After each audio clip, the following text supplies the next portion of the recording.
이슈 TMI 시간 준비되어 있죠. 내일 시장에 관한 힌트 얻어보면서요. 저희 마감 이후의 전략 중요합니다, 여러분. 잡아보시면 좋겠고요. 대표님께서 직접 이슈 TMI는 좀 열어주셔야 되기 때문에요. 네, 힘차게 좀 열어주시죠. 이슈 TMI 보시죠. 보시죠. 네. 네, 트럼프 미국 우선주의 K조선에게 기회가 될까? 이걸 이렇게 풀어본다라는 게 저는 조금 의아했거든요. 네네. 어떻게 풀어볼 수 있을까요, 오늘? 지금 사실 K조선은 뭐 조선 슈퍼사이클이다 이런 얘기들 나왔는데 실질적으로 2023년 여름부터 이 얘기가 나왔거든요. 그런데 주가를 좀 많이 선반영하긴 했어요. 그렇죠. 네, 선반영하면서 지금 나오고 있는 실적 대비해서는 꽤나 많이 올라와 있는 그런 종목들이 많고 그런데 이제 이 가이던스만큼 우리가 네. 예상하는 만큼 어떤 수준은 충분히 들어와 있는 상황이기 때문에 결국 숫자는 지킬 거예요. 근데 향후 이 주가를 유지해 줄 만큼 계속해서 수주가 쌓이고 어떤 돈을 벌 수 있는 그런 창구가 있냐라고 봤을 때 사이클이라는 건 결국 끝난단 말이죠. 그래서 지금 그 사이클에 어느 정도 와 있냐, 이게 이제 하나의 포인트가 될 거고요. 네. 두 번째 포인트는 새로운 먹거리가 있느냐라는 부분인데 지금 국내 조선에 굉장히 좀 호재로 볼 수 있는 부분이 결국은 미중 간의 갈등으로 인해서 반사이. 네, 반사익을 볼 수 있는 부분입니다. 특히 미국 같은 경우 지금 해군력에서 첨단 장비는 앞서 있는 부분이 있지만 그 함선의 수가 절대적으로 밀리고 있는 상황이거든요. 그래서 이 시뮬레이션을 돌려보면 좋은 장비들, 좋은 군함들 이런 것들이 좀 우위를 차지하는 부분들이 있지만 그 쪽수에서 밀리게 됐을 때 속된 말로 정말 인해 전술에 밀리게 되면 중국 대비해서죠. 그렇죠. 네. 해상전에서 이기기 어렵다라는 결과가 있어요. 그렇죠.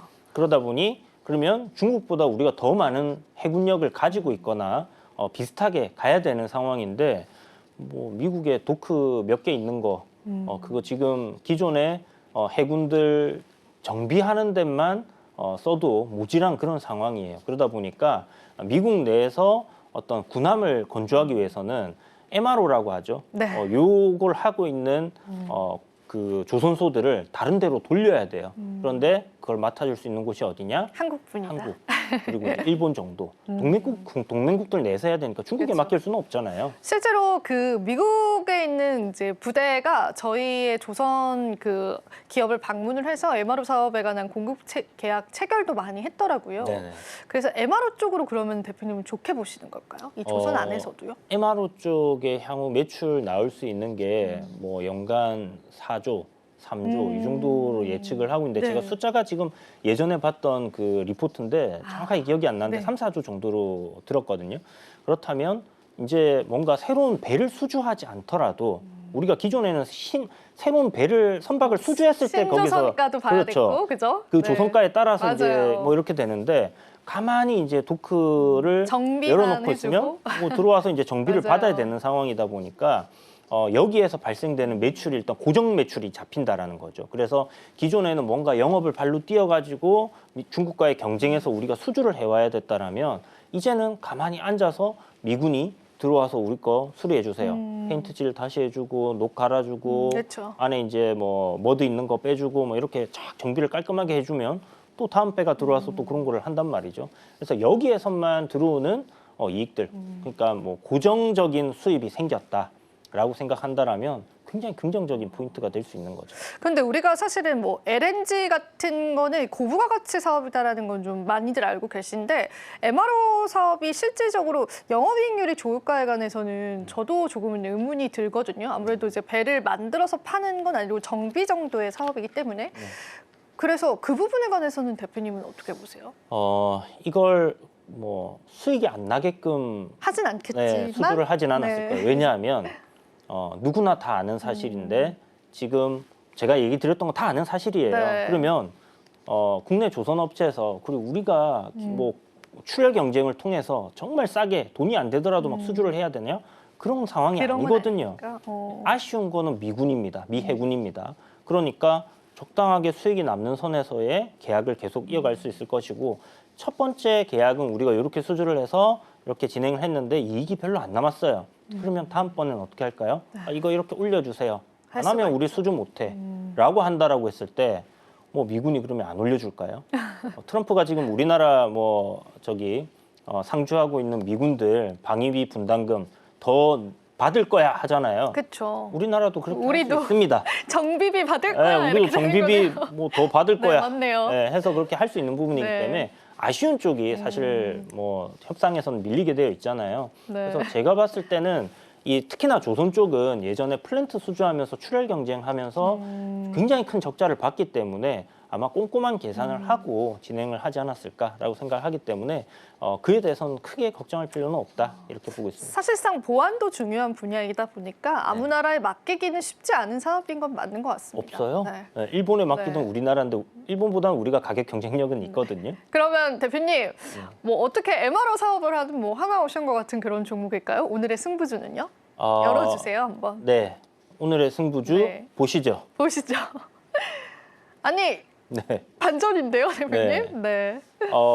사실 밸류적인 부담은 여전히 있어요. 이제 한오션 같은 경우도 그쵸. 그렇고 지금 HD, 현대, 중공업 같은 경우 신고가로 흐름 좋거든요. 가고 있으니까. 그래서 조선 섹터 굵직한 종목들 다 흐름 나쁘지 않고 괜찮긴 한데 제가 MRO 쪽으로 집중하기보다는 일단 신고가 흐름을 가고 있는 추세적인 상승 흐름을 지금 이런 장에서 신고가 흐름을 간다는 건 정말 강하다라는 그쵸. 얘기잖아요.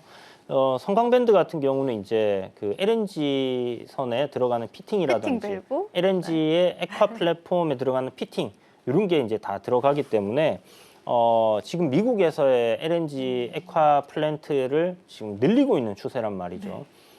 아시겠지만 AI 시대에 도래하면서 우리가 전력이 많이 부족할 거다라는 얘기가 나오고 있습니다. 그걸 신재생으로 쓰느냐 원전으로 쓰느냐 얘기들 많이 나오고 있는데 그 과도기에 LNG를 활용할 가능성이 지금 상당히 높아져 맞아요, 있고요. 맞아요. 아무래도 이제 석탄이나 뭐 석유 뭐 이런 원유를 쓰는 것보다는 조금 더 친환경적이기 때문에 LNG가 약간 그 중간에 있잖아요. 네네. 그 기본 에너지와 또 신재생 중간에 있어서 그걸 네. 선택할 가능성이 큰데 공교롭게도 일부에서랑 같은 또 종목이 오늘 승부수로 나와서 그러니까요. 좀 되게 좋은가 보다 이 기업이 이런 생각이 좀 들기도 합니다. 보는 눈은 비슷한가. 네, 보는 눈은 비슷하니까요. 아무튼 네. 뭐 그렇게 생각을 하시면 되고 뭐 일부 보셨던 분들은 내용들 이미 다 알고 계실 텐데 어쨌든 이 수주 굉장히 지금 성광밴드 잘 하고 받고 있나요? 있고 네. 실적이 굉장히 좋게 나오고 있는 상황인데요. 현재 뭐 시가총액 뭐 6천억 조금 넘어가 있는 상황인데 신고가 갱신하고 오늘 하루 정도 눌리는 위치에 있다라고 본다라면 뭐 내일이나 모레쯤에서 다시 한번 이 방향대로 추세 방향대로 좀 상승 흐름은 이어질 가능성이 높다라고 생각을 하고 그렇게 좀 접근을 하시면 좋을 것 같습니다. 그러면은 지금의 가격대가 그렇게 이제 우리가 흔히 알고 있는 신고가를 가고 있는 이런 조선 대표주들 대비해서는 부담스럽지는 않은 가격대라고 네네 보시는 그렇죠. 건가요? 좀 전에 말씀드렸다시피 이제 그 시총이 이제 6천억 정도 넘어섰는데 네. 영업이익이 뭐 내년쯤 너무 600억 좋으니까, 그죠? 그리고 더 좋아지는 부분들이 있어요. 그래서 지금 사실 조선주들 안에서 보면 밸류적으로 싸다 생각되는 거는 뭐 HD 한국조선해양 정도밖에 없거든요. 나머지는 이제 선반영을 좀 많이 해놓은 상황에서의 올라가고 있는 흐름인데 또 조선 기자재는 또 달라요. 조선 기자재 내에서는 저평가돼 있는 것들도 있고 그래서 전체 그 조선 섹터를 우리가 바라본다면 뭐 추세적인 상승을 보이고 있는 뭐 큰 종목들, MRO 사업을 하고 있는 기업들 아니면 거기에 참여할 수 있는 기업들 보는 것도 좋은데. 이런 뭐 중소형단의 종목들이 시세 탄력은 더 좋기 때문에 수익률 면에서 그렇네요. 조금 더 괜찮지 않을까. 그래서 바스켓으로 조선 섹터도 뭐 몇 종목들을 이렇게 담는다 했을 때 기자재 쪽도 뭐 이렇게 좀 담아가시면 좋지 않겠나 이렇게 보고 있습니다. 지금 바로 구독을 눌러보세요. 실시간 경제 뉴스, 투자 전문가들의 다양한 시황과 정확한 분석, 또 알찬 투자 정보까지 신뢰할 수 있는 저희 서울경제TV와 함께하세요.